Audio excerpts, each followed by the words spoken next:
যখন জিবরাইল আলাইহিস সালাতু ওয়াস সালাম আল্লাহ তাআলা পাঠাইলেন পাহাড়কে আদেশ দিলেন, পাহাড় যারা আমার বন্ধুর সাথে এরকম অপমান করেছে, অপদস্থ করেছে, রক্তাক্ত করেছে, যাও যাও তুমি পাহাড়কে আদেশ দিয়া দাও বন্ধুর অনুমতি লইয়া আমার বন্ধু যদি চাই তাহলে মক্কার দুইটা বড় বড় পাহাড় আছে, এই পাহাড়গুলো তাদের ওই তায়েববাসীর মধ্যে ঢেলে দেওয়া হবে, তায়েববাসীর উপরে পিষ্ট করে দেওয়া হবে। নবীজির কাছে যখন জিবরাইল আমিন গেছে যে ইয়া রাসূলুল্লাহ আপনি অনুমতি দিন, শুধু অনুমতি দিলেই পাহাড় আর পাহাড় থাকবে না, উঠে এসে এই তায়েবের যত লোক আছে সমস্ত মানুষদেরকে ধ্বংস করে দিবে। তো নবীজি বললেন না, আমি বদদোয়া করতে চাই না, কেননা আল্লাহ তাআলা চাহে তো এদের ঘর থেকে সন্তান হবে, নাতি হবে, এরা ইসলামের দিকে আসতে পারে, ইসলাম কবুল করতে পারে, অতএব আমি তার জন্য বদদোয়া করব। এবং মুসলমান আল্লাহর নবীজি সাল্লাল্লাহু আলাইহি ওয়াসাল্লামের করুণ পরিস্থিতি দেখিয়া উতবা এবং সাইবার অন্তরে এরকম মায়া লাগলো। উতবা সাইবার একজন ছিল, রাখাল ছিল, একজন কর্মচারী, নাম ছিল আদ্দাস। এই আদ্দাসকে দিয়া কিছু আঙ্গুর নবীজির কাছে পাঠাইয়া দিলেন। এ আদ্দাস যা যা ওই যে দুইটা লোক দেখা যায়, ওই দুইটা লোককে যাইয়া এই দুইটা জিনিস, এই কয়েকটা আঙ্গুরের ফল দিবে, কে যেন তারা তাদের খোদা নিবারণ করে। এবার আদ্দাস কি করলো, নবীজি সাল্লাল্লাহু আলাইহি ওয়াসাল্লামের কাছে আসলো। আসার পর নবীজিকে হাদিয়া দিলেন। হাদিয়া দেওয়ার পর নবীজি ওই আদ্দাসের সামনেই বিসমিল্লাহির রহমানির রহিম বলিয়া যখন ওই আঙ্গুরের ফলটা খাইলেন, আদ্দাস তখন চমকে উঠলেন, হায় হায়, এমন শব্দ বইলা তো বর্তমান এই পৃথিবীর মধ্যে কেউ খায় না। এমন একটা শব্দ বলতেছে যে বিসমিল্লাহির রহমানির রহিম। আদ্দাস বলতেছে, কে আপনি যে এত সুন্দর একটা শব্দ বললেন, বাক্য বললে খাইতেছে, এরকম শব্দ তো কেউ ব্যবহার করে না। নবীজি সাল্লাল্লাহু আলাইহি ওয়াসাল্লাম জিগাইলেন, এ ব্যক্তি বলো না তুমি কে, তুমি কোন জায়গার লোক? এবার আদ্দাস বলতেছে, আমি ইউনুস ইবনে মাত্তার এলাকার লোক। বলে, হ্যাঁ হ্যাঁ বুঝতে পেরেছি, তুমি আমার বন্ধুর এলাকার লোক, অর্থাৎ তিনিও পয়গাম্বর ছিলেন, আমিও পয়গাম্বর। ইউনুস ইবনে মাত্তা কে একজন নবী ছিলেন, ইউনুস আলাইহিস সালাতু ওয়াস সালাম। তো নবীজি বলতেছেন, তুমি আমার বন্ধুর এলাকার লোক, সেও একজন পয়গাম্বর ছিল, আমিও একজন পয়গাম্বর, তুমি ওই এলাকার লোক। তখন যখন এই কথা শুনলো, তো শোনার পরে এই আদ্দাস সাথে সাথে নবীজির কাছে ইসলাম ধর্ম গ্রহণ করল। সুবহানাল্লাহ। ইসলাম ধর্ম গ্রহণ করার পর এবার আদ্দাস খুশি মনে উতবা সাহেবের কাছে গেছে। উতবা সাহেবের কাছে যাওয়ার পর উতবা সাহেব ডাক দিয়ে বলতেছে, কি ব্যাপার, তোমাকে খুশি খুশি লাগতেছে কেন? কয় যে ওই যে দুইজন লোক দেখতে পাঠাইছিলেন, আমাকে আঙ্গুর দিয়া পাঠাইছিলেন, ওরা এরকম ভাবে, আসলে উনি একজন পয়গাম্বর, বর্তমান পৃথিবীর মধ্যে সর্বশ্রেষ্ঠ মানুষ। এই কথা যখন উতবা এবং সাইবা শুনছে, উতবা এবং সাইবার অন্তরটা এরকম দমকে গেছে। তখন ওই গোলামকে সাবধান করতেছে, সাবধান সাবধান, তুমি মুহাম্মাদের কাছে আর যাইবা না, আমার ভয় হয় তোমাকে এরকম ইসলাম ধর্ম গ্রহণ করিয়ে ফেলে। কিন্তু এই দিক দিয়ে তো আব্বাস তিনি তো ইসলাম ধর্ম গ্রহণ করিয়ে ফেলেছে, এই কথাটা উতবা এবং সাইবা জানে। তো নবীজি এই সফর, লম্বা সফর শেষ করে এবার মক্কার দিকে রওনা দিলেন। মক্কায় প্রবেশ করবেন। নবীজি সাল্লাল্লাহু আলাইহি ওয়াসাল্লাম মক্কায় প্রবেশ করতে ভয় পাইলেন, না জানি কাফেররা আমাকে মেরে ফেলে, না জানি কাফেররা আমাকে কষ্ট দেয়। এই চিন্তায় নবীজি বড় বড় লিডারদের কাছে যাইলেন, আমাকে নিরাপত্তা দেন। দেখবেন অন্য দেশের কোনো প্রেসিডেন্ট যদি বাংলাদেশে আসে, তাহলে তাকে প্রোটেকশন দেওয়া হয়, নিরাপত্তা দেওয়া হয়, নিরাপত্তা দিয়া দেশের মধ্যে প্রবেশ করানো হয়। তো নবীজিও বড় বড় লিডারের কাছে গেছে, ও লিডার আমাকে নিরাপত্তা দেন। কোন ব্যক্তি নবীজিকে নিরাপত্তা দিতে চাইলেন না, সবাই নবীজিকে দূর দূর করে তাড়িয়ে দিলেন। এক পর্যায়ে মতিব ইবনে আবি একজন লোক ছিল, এই লোক নবীজিকে প্রোডাকশন দিয়া নবীজিকে নিরাপত্তা দিয়া মক্কায় প্রবেশ করাইলেন। এরপর নবীজি একা একা আর ভালো লাগে না, এই দিক দিয়ে খাদিজার ইন্তিকাল হয়ে গেছে, ওই দিক দিয়ে আবু তালেবের ইন্তিকাল হয়ে গেছে। নবীজি তায়েফ গেছিলেন, সেখানে কষ্ট নিয়ে ফিরে এসেছেন। নবীজির যখন ভালো লাগে না, আমার আল্লাহ তো নবীজির দুঃখ বুঝে, আমার আল্লাহ তো নবীজির বেদনা বুঝে। আমার আল্লাহ আর বসে থাকতে পারলেন না, নবীজিকে মেরাজ করানোর জন্য, নবীজির সাথে কথোপকথন করার জন্য, প্রেম আলাপ করার জন্য আল্লাহ তাআলা হযরতে জিবরাইল আলাইহিস সালাতু ওয়াস সালাম সহ আরো দুইজন বড় বড় ফেরেশতা হযরতে মিকাইল আলাইহিস সালাতু ওয়াস সালাম এবং হযরতে ইসরাফিল আলাইহিস সালাতু ওয়াস সালামকে পাঠাইলেন, যা যা আমার বন্ধুরে নিয়ে আয়, আমি আমার বন্ধুর সাথে কথোপকথন করব। সুবহানাল্লাহ। নবীজি তখন উম্মে হানির ঘরে, উম্মে হানি হলো আবু তালেব তিনার মেয়ে, খালাতো উম্মে হানি চাচাতো বোনের ঘরে শান অবস্থায় ছিলেন। নবীজি একেবারে বিভোর ঘুমিয়েছিলেন না, তন্দ্রা অবস্থায় ছিলেন, ঘুমের বাপ বাপ এরকম অবস্থায় ছিলেন। এবার নবীজি সাল্লাল্লাহু আলাইহি ওয়াসাল্লাম যখন ওই অবস্থায় শোনে ছিলেন, তাকায়া দেখলেন ঘরের যে ছাদরা রয়েছে, ছাদের মধ্যে দুইটা ফাটল হয়ে দুই দিক দিয়ে সরে গেছে, আর ওই ছাদ দিয়ে তিনজন ফেরেশতা প্রবেশ করে, একজন হযরতে জিবরাইল আর একজন হযরতে ইসরাফিল, হযরতে মিকাইল আলাইহিস সালাতু ওয়াস সালাম ঘরের মধ্যে প্রবেশ করে নবীজিকে সালাম জানাইলেন। নবীজিকে নিয়া হাতিমে কাবার মধ্যে প্রবেশ করলেন, কাবা ঘরের মধ্যে নবীজিকে শোয়াইলেন। শোয়ানোর পর নবীজি আবার ঘুমিয়ে গেলেন। এদিক দিয়া নবীজির বক্ষ বিতরণ করার জন্য, সিনাকে ফাড়ার জন্য, নবীজির হার্ট সার্জারি করার জন্য প্রস্তুতি গ্রহণ করা হইল। এবার নবীজি সাল্লাল্লাহু আলাইহি ওয়াসাল্লামকে এবার নবীজিকে ঘুম থেকে তুলিয়া নবীজিকে জমজম কূপের কাছে আনা হইল। জমজম কূপের কাছে আনার পর এবার নবীজি সাল্লাল্লাহু আলাইহি ওয়াসাল্লামকে বুকের মাঝখান দিয়া নাভি পর্যন্ত ফেরে ফেলা হইল, চিরে ফেলা হইল, যেটাকে বর্তমান সময়ে হার্ট সার্জারি বলা হয়।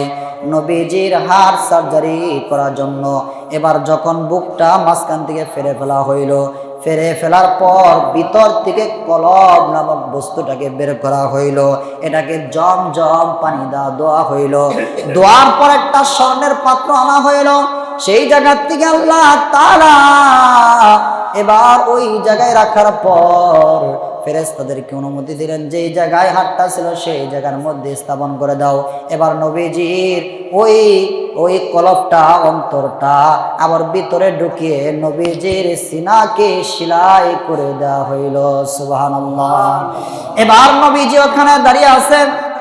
এবার একজন ফেরেশতা একটা বাহন নিয়ে আসলো, বাহনটার নাম হলো বোরাক। বোরাক নিয়ে আসার পর বোরাকটা দেখতেছিল দবদবে সাদা। এই বোরাক বস্তুটার এত পাওয়ার ছিল, তিনি এক কদম এই পর্যন্ত যাইতেন, যত দূর পর্যন্ত তার চক্ষুটা যাইতো, এক কদম লাগাইয়া তত দূর পর্যন্ত যাইতো। এই বোরাক আনার পর নবীজি বোরাকের মধ্যে আরোহণ করলেন। এবার জিবরাইল আলাইহিস সালাতু ওয়াস সালাম নবীজিকে নিয়ে চলতে লাগলেন। চলতে চলতে নবীজি সাল্লাল্লাহু আলাইহি ওয়াসাল্লামকে একটা জায়গায় নেওয়া হলো। জায়গাটার নাম হলো ইয়াসরিব। এটা ইয়াসরিব, তৎকালীন সময়ের নাম ছিল ইয়াসরিব, কিন্তু বর্তমান সময়ের নাম হলো মদিনা। নবীজিকে নিয়ে যাওয়া হলো, নবীজিকে বলা হলো, নবী গো, এই যে খেজুরের বাগান দেখা যায়, এইখানে নামেন, এই জায়গায় আপনি 2 রাকাত নামাজ আদায় করেন। নবীজি 2 রাকাত নামাজ আদায় করলো। আদায় করার পর নবীজিকে বুরাকে আবার চড়ানো হইল। নবীজিকে নিয়ে যাওয়া হইল। নবীজি সাল্লাল্লাহু আলাইহি ওয়াসাল্লামকে জিবরাইল জিগায়, নবী গো জানেননি এটা কি, এটা কোন জায়গা? নবীজি বলেন না না জানি না, আল্লাহ তাআলা ভালো জানেন। এবার জিবরাইল বললেন, নবী গো এইটা বর্তমান সময়ের নাম হলো ইয়াসরিব, বা আগামীতে এটার নাম হবে মদিনা। নবীজিকে এবার নিয়ে যাওয়া হলো আরেকটা পাহাড়ের পাদদেশে, যেই পাহাড়ের নাম হলো তুরে সাইনা। এই তুরে সাইনা নিয়ে যাওয়া হলো, নবীজিকে নামানো হলো। নবীজিকে বলা হলো, নবীজি আপনি 2 রাকাত নামাজ আদায় করেন। নবীজি 2 রাকাত নামাজ আদায় করলো। আদায় করার পর নবীজিকে নিয়ে আবার চলে যাওয়া হলো। নবীজিকে জিজ্ঞাসা করলো, আপনি চিনেন কি এইটা কোন পাহাড়? নবীজি বলেন না না আমি চিনি না। এবার নবীজিকে জানানো হলো, এইটা সেই পাহাড় যেই পাহাড়ে হযরতে মুসা আলাইহিস সালাতু ওয়াস সালাম আল্লাহ তাআলার সাথে কথোপকথন করেছেন। সুবহানাল্লাহ। এবার নবীজি সাল্লাল্লাহু আলাইহি ওয়াসাল্লামকে নিয়ে যাওয়া হলো একটা বিশাল বড় ছোট ছোট প্রাসাদ এলাকার মধ্যে নিয়ে যাওয়ার পর নবীজিকে বলা হলো, আপনি এই জায়গায় নামাজ পড়েন। নবীজি নামাজ আদায় করলেন। বলা হলো, আপনি কি চিনেন? কয় না না, এই জায়গা কোন জায়গা এটা আমি চিনি না। নবীজিকে জানানো হলো, এটা হলো সেই জায়গা যেই জায়গায় হযরত ঈসা আলাইহিস সালাতু ওয়াস সালাম জন্মগ্রহণ করেছেন। সুবহানাল্লাহ। এইভাবে করতে করতে নবীজিকে নেওয়া হলো বাইতুল মাকদিসে। বাইতুল মাকদিসে নেওয়া হলো। বাইতুল মাকদিসে যাওয়ার পর নবীজি তিনার বুরাকটাকে একটা খুঁটির মধ্যে বাঁধলেন। হাদিসের বর্ণনায় জানা যায়, যত পয়গাম্বর আসছে তাদের যত বাহন ছিল, এই খুঁটির মধ্যে তিনারা তাদের বাহনকে বাঁধেছিলেন। তো নবীজিও তিনার বোরাকে এই খুঁটির মধ্যে বাঁধলেন। বাঁধার পর নবীজি মসজিদে প্রবেশ করলেন। সে জায়গায় যাইয়া 2 রাকাত নফল আদায় করলেন। আদায় করার পর নবীজি পিছনের দিকে তাকাইয়া দেখে এরকম শত শত মানুষ দেখা যায়, শত শত মানুষ দেখা যায়।